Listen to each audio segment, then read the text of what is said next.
танымал әнші Қайрат Нұртастың жары халық арасында қызу талқыланып жатқан «Жезөкше» атты бейнероликке қатысты бары ойын айтты. Жұлдыз Әбдікәрімова атышулы видеоны таспалағандарға деген наразылығын білдіріп, олардың жіберген қателігін баса айтты. Хитменнің әйелі қоғамды қысқа киген қыз арқылы тәрбиелеу дұрыс емес деп есептейді. Ол видеоны жасап шығарғандардың мәселені тек бір жақты қарастырғанына шүйліккен. Әбдікәрімова даулы видеодан кейін бойжеткендердің тағдыры үшін алаңдайтынын жасырмады. Бұл тақырыпқа қатысты ойымды жазайын ба, жоқ па деп көп ойландым.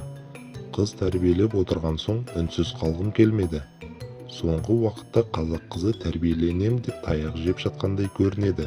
Әлгі желіде қызу талқыға түскен роликті көріп, жазбаларды оқып шықтым. Адамды киген киіміне қарап таниды деген ұстанымды жеткізіпті.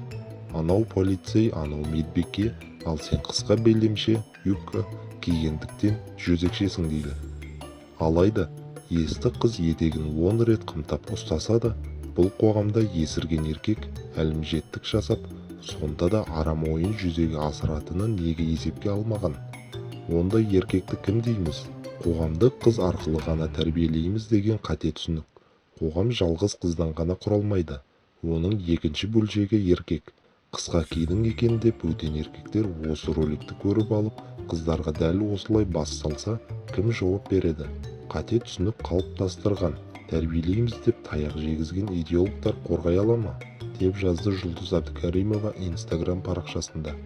Сонымен қатар, өнер иесінің келіншегі бұл жазбасы арқылы қысқа киюді насихаттамайтынын жеткізді.